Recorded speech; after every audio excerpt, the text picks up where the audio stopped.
오늘의 말씀 제목은 민족 공동체가 시험을 당할 때 유배생활 대처법이라는 부제를 가지고서 말씀을 드리려 합니다. 오늘 말씀은 예레미야서 29장에 있는 말씀을 가지고서 말씀드리는데, 예레미야는 여호와께서 세우셨다 혹은 여호와께서 던지셨다 하는 그런 뜻입니다. 그래서 요시야 왕 제13년 기원전 BC 627년에 선지자로 부름을 받아가지고, 그래서 요시야 왕 때, 그리고 요아김 왕 때, 요아긴 왕 때, 시드기야 왕 때, 이렇게 여러 왕에 걸쳐서 복음을 전해서 예루살렘이 함락할 때까지, 함락한 바로 직후까지 예언 활동을 한 예언자입니다. 한 40년간 예언 활동했는데, 예레미야 1장 1절에 보면은 이 예레미야의 고향은 베냐민 지파에 속한 땅에서 아나돗이라는 마을이 있는데, 그 아나돗 출신입니다. 그 아나돗은 제사장들의 마을이었습니다. 그래서 제사장들이 예루살렘 북방으로 한 4km 떨어진 곳이기 때문에 예루살렘에 이렇게 출퇴근할 수 있는 가까운 거리에 있는 마을이었습니다.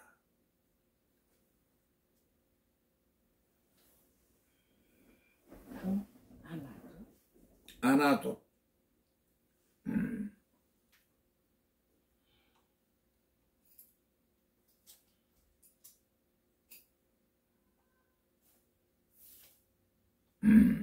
예레미야는 이제 28장에 보면은 그 하나냐라는 다른 예언자하고 크게 대립을 했습니다. 하나냐는 다가올 유배생활이라는 건 뭐냐면, 우리나라 말로는 귀양 간다 하는 말이 있어요. 귀양. 서울에서 왕에게 뭐라고 그럴까, 왕에게 미움을 받는 그런 그 선비들, 이들을 멀리 함경북도 무슨 뭐 아오지라든지 제주도나 또 뭐 그 큰 남단에 이런 예전 곳으로 귀양을 보내는 그런 제도가 있었는데, 이 귀양 생활하는 겁니다. 유배.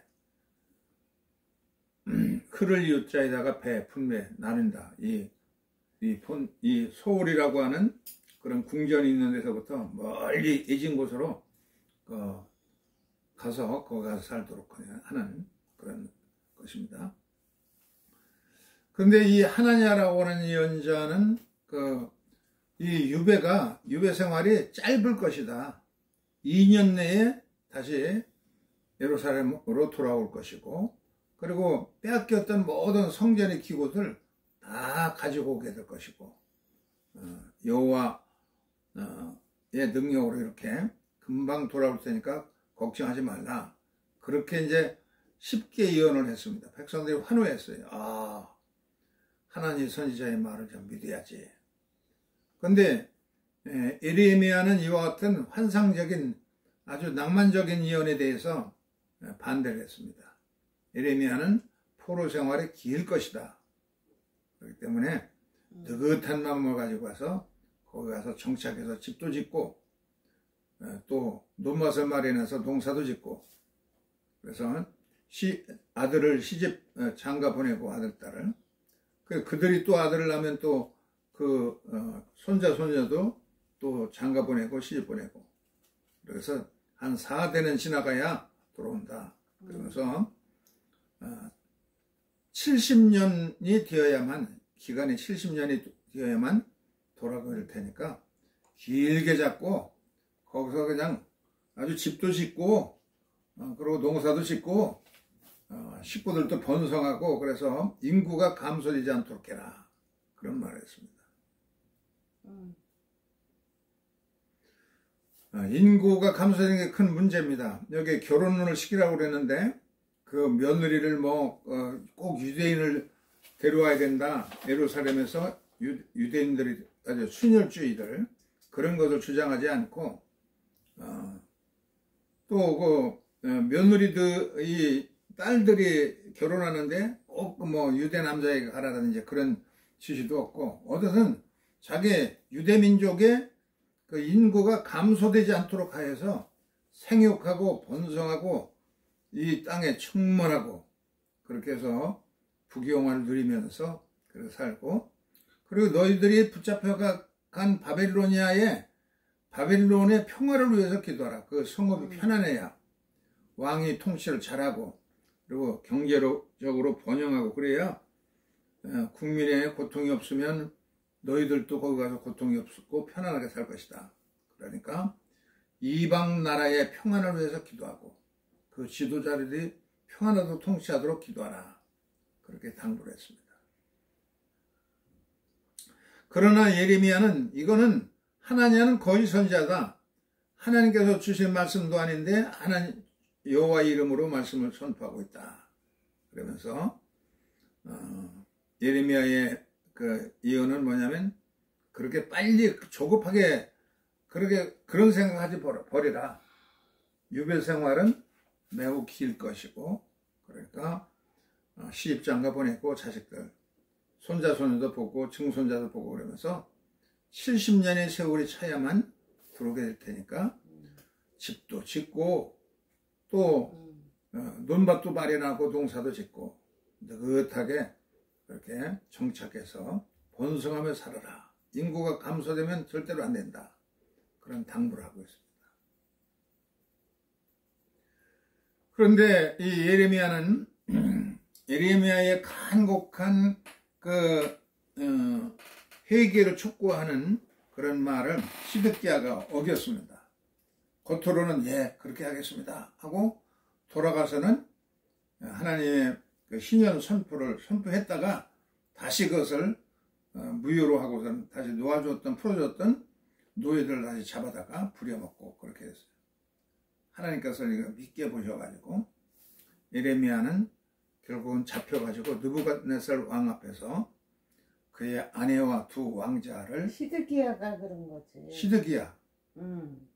시드기야 왕이 잡혀가지고 그 아내의 왕비의 눈이 왕비가 살해당하고 또 두 아들도 살해당했어요.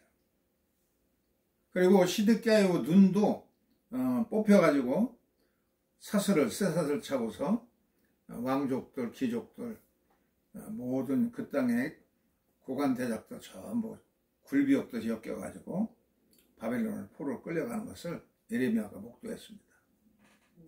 얼마나 비참합니까?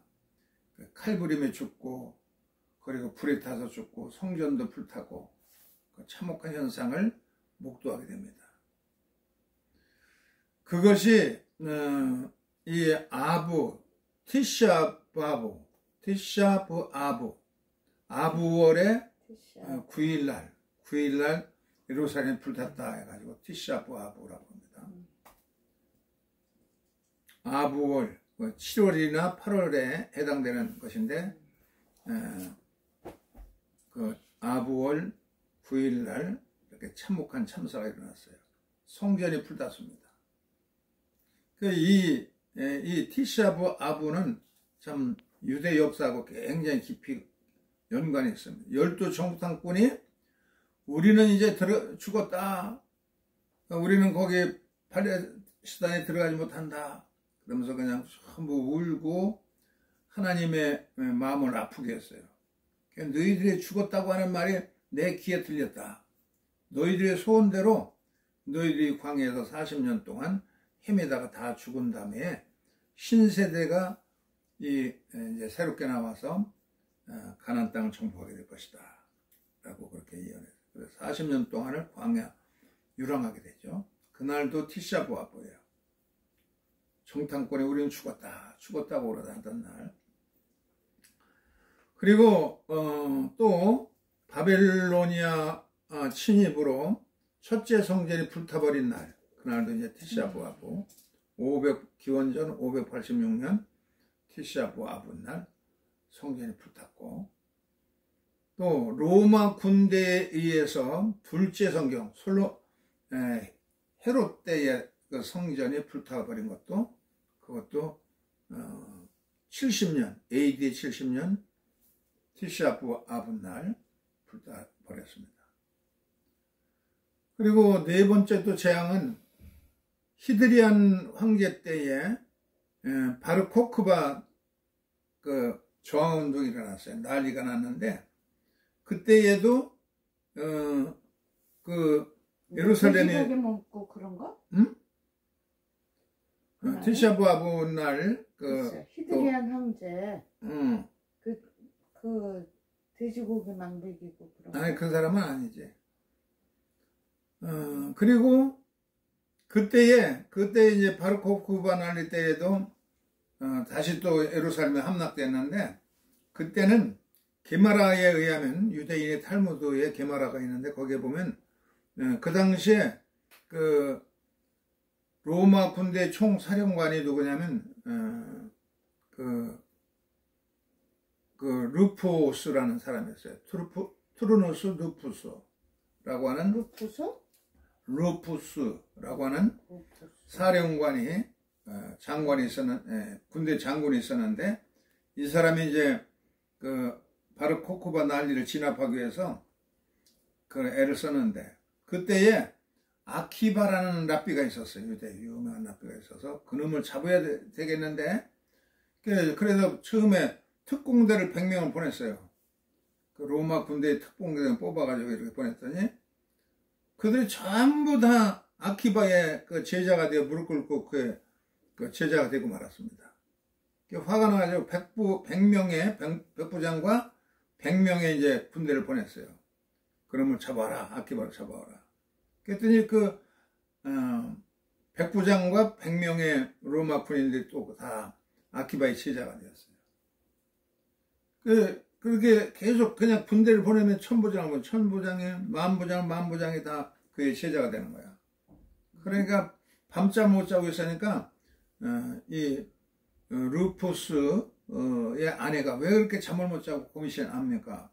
그 사정을 얘기했어요. 그러면 그 늙은이를 내가 잡아오죠 하고 이 투르누스 루푸스의 아내 그 이제 말을 타고 아키바를 랍비를 잡으러 갔어요. 그랬더니 그 유명한 얘기가 있죠. 아키바가 그 여자를 보더니 침을 받고 그 다음에 또 엉엉 울고 그 다음에는 웃었다는 얘기가 있어요. 그래서 침을 뱉은 이유는 이렇게 아름다운 여자가 우상 숭배자의 아내가 됐다는 게 너무 서글퍼가지고 내가 울었다고 그러고 그 다음에 침을 뱉었다는 거고 그 두 번째는 왜 울었느냐, 그렇게 아름다운 여인도 죽고 나니까 구더기들이 끓더라. 이렇게 인간은 어쩔 없이 죽는구나. 너고 서글퍼서 울었고 또 웃은 얘기는 내가 대답하지는 않겠다. 그 아키바의 아내가 죽은 다음에 이 루푸스의 아내가 제자가 되었는데 이제 아키바의 아내가 되어버렸어요. 그러니까 이 투르누스 루푸스 이 총사령관이 얼마나 그냥 화가 그냥 막 머리끝까지 나가지고 로마의 모든 군인들을 전부 그냥 뭐 1구단, 2구단 뭐 있는 모든 군인들을 다 동원해 가지고서는 아주 예루살렘을 쑥대밭을 만들어 놨어요. 그리고서 아주 그냥 성전 터가 있는 곳으로 그냥 막 쟁기를 갖다가 소에다 쟁기를 매가지고 갈아보다 가지고 밭을 7개 만들었고, 그래 유대인들은 아무도 예루살렘이나 팔레스타인에 살지 못하도록 그냥 법령을 만들어서 그냥 전 세계에 흩어져서 그냥 인종이 말살되게 그렇게 만들어 버렸어요. 그래서 그곳을 유대라고 불리지 않고 그 다음부터는 원래 블레셋이 살던 지역이었다고 그래요. 블레셋, 필리스틴이라고 이제 팔레스타인이라는 말이 이제 거기서 나온 거예요. 팔레스타인. 그렇게 해가지고서는 이제 팟가는 밭을 갈아가지고 밭을 만들어 버리고 대부분 그냥 여우나 들짐승이 터가 되고 이 유대 그 팔레스타인 안에서는 유대인들이 발을 붙이지 못하도록 전 세계로 흩어놓고 그렇게 해서 정말 유대인들 멸종 시키려는 거나 작전을 세웠습니다. 그날도 이제 티샤 부아브 날이었습니다. 그리고 여섯 번째는 영국에서 유대인들은 전부 다 영국을 떠나라. 그래서 추방령을 내려가지고 그 추방령을 내린 날짜도 티샤 부아브 날이었습니다. 또 일곱 번째는 스페인에서도 유대인 추방 명령이 내렸습니다.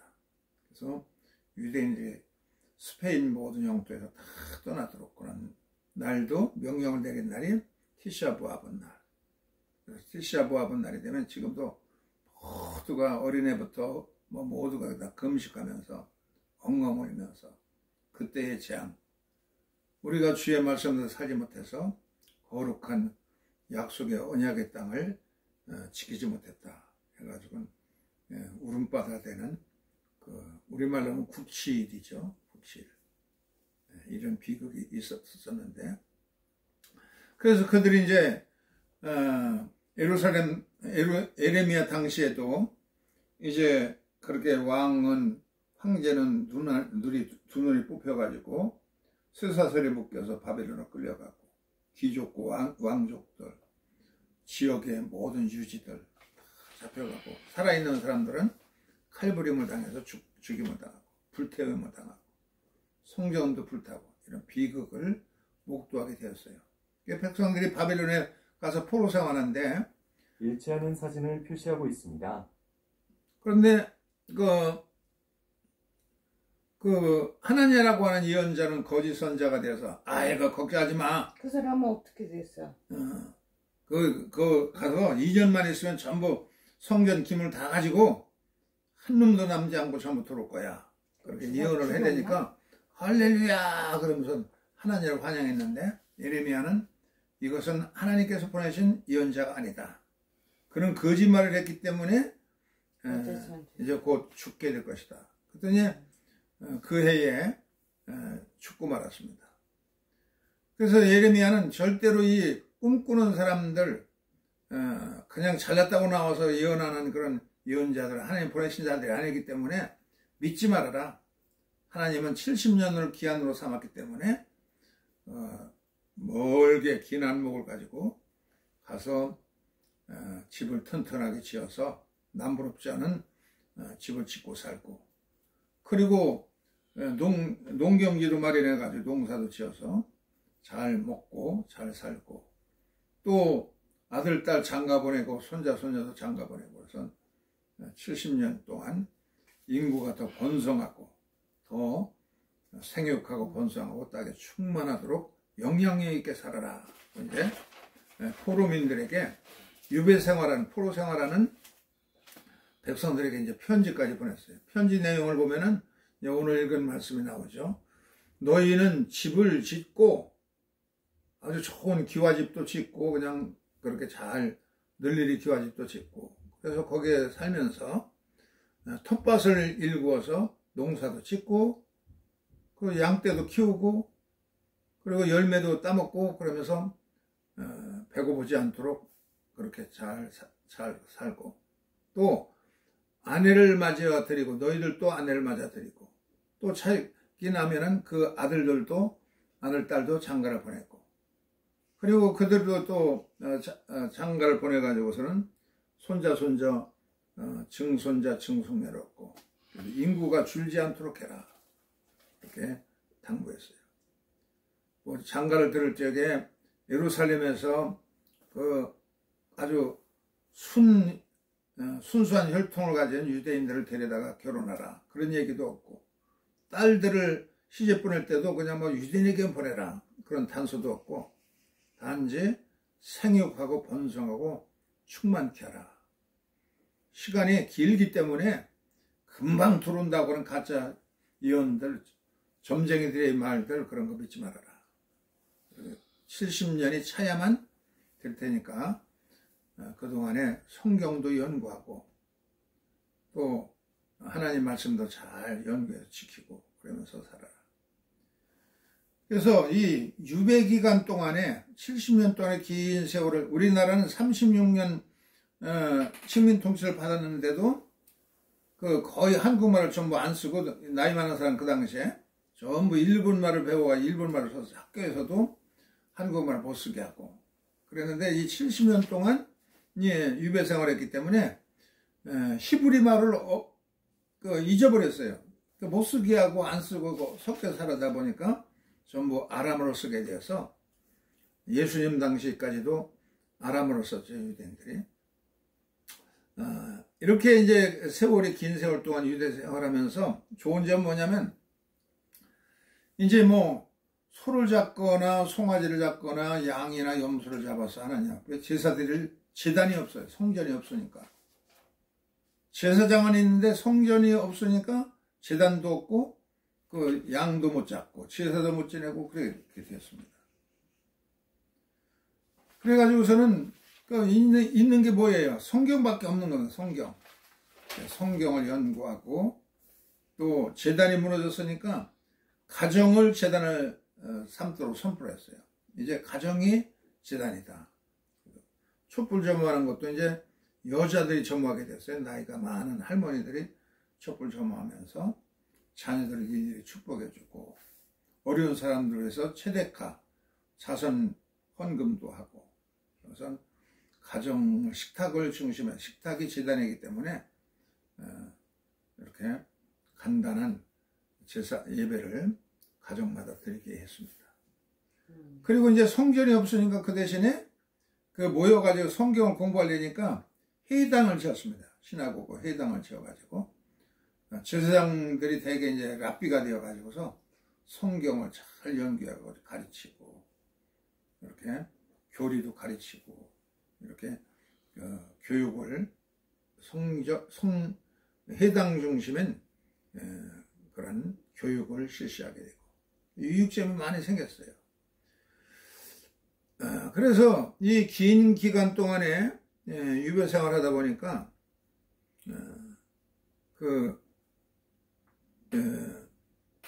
예레미야 29장 7절에 보면 너희는 내가 사로잡혀 가게 한 그 성읍의 평안을 위해서 평안을 구하고 그를 위하여 여호와께 기도하라.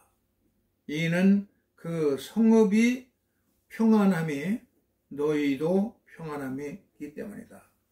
너희가 사는 세속 나라를 오랑캐 국가라고 저주하거나 그렇게 폄하하지 말고 그 나라가 너희들이 사는 세속 나라가 잘 부흥되고 강국이 되고 번성하도록 기도해야 그 국가가 평안해야 너희들도 평안하다. 그러니까 그 너희들이 사는 그 성읍을 위해서 너희들을 괴롭히는 그런 자들을 위해서 평안을 위해서 기도해야 너희들이 평안하다. 그렇게 말했습니다. 너희 가운데 있는 선지자들과 점쟁이들과 또 뭐 꿈꾸는 사람들 이런 사람의 말을 듣지 말아라. 그들은 다 기울일 필요가 신경 쓸 필요가 없어요. 그래서 거짓 선지자다. 그렇게 아주 냉혹하게 당부를 했습니다. 바빌론에서 70년 만에 이제 포로들이 들어왔잖아요. 근데 그때 전부 다 들어오는 게 아니고 이미 거기에서 그냥 뭐 땅도 넓고 경작지도 넓어지고 부유해지고 잘 사는 사람들, 웬만한 사람들은 그 팔레스타인에 가봤자 그냥 새로 거기다 황무지에다가 뭐 집 짓고 그러나 얼마나 힘들겠어요. 다시 개척하고 그러나. 그러니까 바벨론에 머물러 사는 디아스포라 유대인들이 많이 남았어요. 그들이 그 후로도 번성하고 충만해져 가지고서는 거기서 뭐 그 에스더 같은 왕비도 나왔죠. 다니엘과 같은 총리도 여러 번 왕들이 바뀌어도 그 인정받는 그런 다니엘 같은 그런 총리도 나왔죠. 생육하고 번성하고 특별히 여기 보이는 책들이 있잖아요. 책 20권으로 되어 있는 이 책들이 있는데 이것을 탈무드라고 합니다. 바벨로니아 탈무드. 그 바벨론에 그 남아있는 디아스포라 유대인들이 이 탈무드라는 지혜를 만들었어요. 그래서 토라를 해설하고 이렇게 여러 가지로 아주 참 지혜로운 말씀들이 가득한 그런 방대한 탈무드를 집성해 가지고서 유대인들은 성경 토라와 함께 이 탈무드도 꼭 날마다 일정한 분량씩 읽도록 그렇게 되어 있습니다. 그래서 이렇게 굉장히 엄청난 유대의 영적이고 정신적인 그 저작물들이 그 바벨론의 유배 생활을 통해서 생겼다 났다 하는 겁니다. 이렇게 유배 생활은 민족적인 큰 시련의 기간이었습니다. 나라를 잃고 멀리 떠나서 지금의 바벨론 하면 이라크 지역인데 그렇게 먼 지역으로 가서 거기서 유배 생활하면서 고달프고 그런 가운데도 회당에 모여서 성경을 배우고 그래서 지혜가 생겨 그 말씀도 하나하나 적어가지고 이런 방대한 저작물이 이 유대인들이 바로 이제 들어온 사람들도 있고 대부분 남아있는 사람들이 그 디아스포라 유대인으로 유배 생활을 계속 해가면서 그래서 정말 생육하고 번성하고 결혼도 하고 그러면서도 그 거대한 바벨론 족속도가 그냥 합쳐져 가지고 뭐 없어져 버리지도 않고 그러고서는 자기들이 순결한 신앙을 지키면서 이런 방대한 유산을 남겼습니다. 그래서 우리가 민족적으로도 어림을 당하잖아요. 우리도 지금 해방 이후에 1945년에 해방이 되었어요. 8월 15일 날 해방은 되었는데 아직까지도 이 남북으로 갈려져 가지고 해방이 되면서 북쪽에는 소련군이 들어오고 남쪽에는 미군이 들어오면서 분단이 됐잖아요. 그래서 나로 이제 북한은 조선인민주의 공화국이 생겼고 남쪽에는 대한민국이 생겼어요. 아직도 분단된 상태로 있는 겁니다. 이게 아직도 분단국가 되었어요. 이게 다시 복지의 통일 국가로 가려면 언제가 되려는지 요원하지 않습니까? 우리도 유배 생활하고 있는 겁니다. 남쪽에는 풍요를 누리고 뭐 그런다고 하지만 북녘에서는 그냥 제대로 먹지도 못해서 굶어 죽는 사람이 많고 뭐 말도 못하는 인권 유린 속에 살아죠. 그래서 통일된 그런 번영한 나라가 되기까지는 우리가 유배 생활하는 겁니다. 82년 동안인가를 80년이구나. 80년 동안을 분단된 채 유배 생활하고 있는 가운데 있습니다. 그런데 이 유배 생활이 유대인들에게도 불리한 것이 아니었고 성전은 무너졌지만 그 대신 성경을 가지고서 살았고 예루살렘 성전에 있는 제단은 불타서 없어져 무너졌지만 그러나 가정 제단을 식탁으로 제단으로 삼아 가지고 가정마다 예배를 드리고 그러면서 유배 기간 동안을 유익하게 승리하며 살았던 것을 우리가 기억한다고 하면 유배 생활, 이 분단으로 고통받는 세월도 참으로 우리가 영적으로도 기감이 될 수가 있고 민족적으로도 더 슬기롭게 대처해서 더 거대한 새로운 나라를 만들 수 있는 계기도 될 것입니다.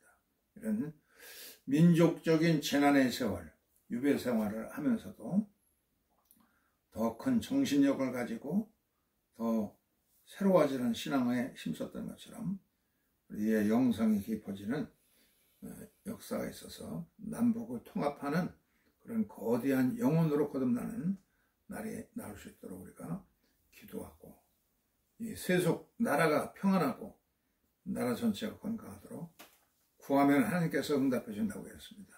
이런 역사와 새로운 빛과 소금의 역할을 잘 감당할 수 있기를 주의 이름으로 축원합니다. 아멘. 아멘. 아멘. 이제 오늘 주신 말씀을 생각하면서 잠시 묵상